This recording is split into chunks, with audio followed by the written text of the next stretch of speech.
मुगल बादशाह औरंगजेब आलमगीर के पास एक जरूरतमंद आया।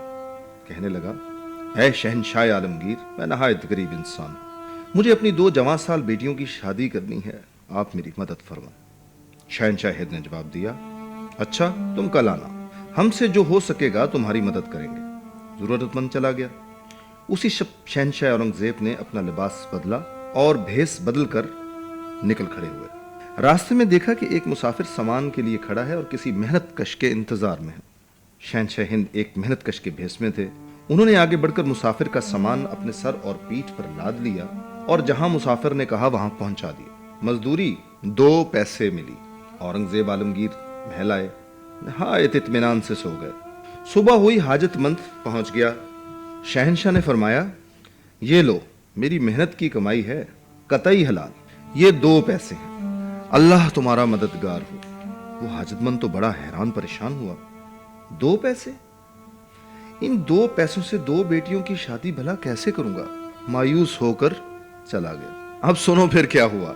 वो हाजतमंद अपने इलाके में जा रहा था, रास्ते में देखा कि अनार बिक रहे हैं। उसने 2 पैसे के अनार ले लिए। उसके अपने इलाके में अनार नहीं होते थे। अब वो सफर करते करते अपने इलाके में पहुंच गया।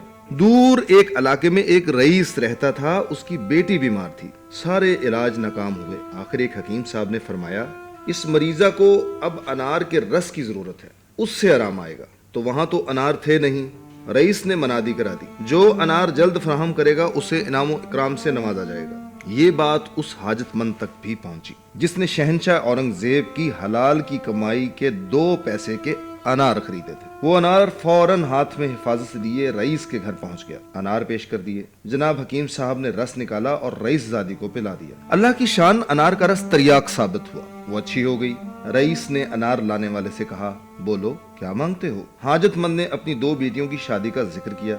रईस ने दोनों की शादी करा दी और अनार वाले को बहुत सी रकम से नवाजा। वो तो माला माल हो गया। तो क्या आप सबने गौर किया 2 पैसों में कैसी बरकत हुई? याद रखना, ये बरकत हलाल की कमाई के 2 पैसों की है। शहनशाह ने मुसाफिर का सामान ढोकर 2 पैसे कमाए थे। मेहनत की थी, हलाल कमाई की थी, इसीलिए ऐसी बरकत हुई।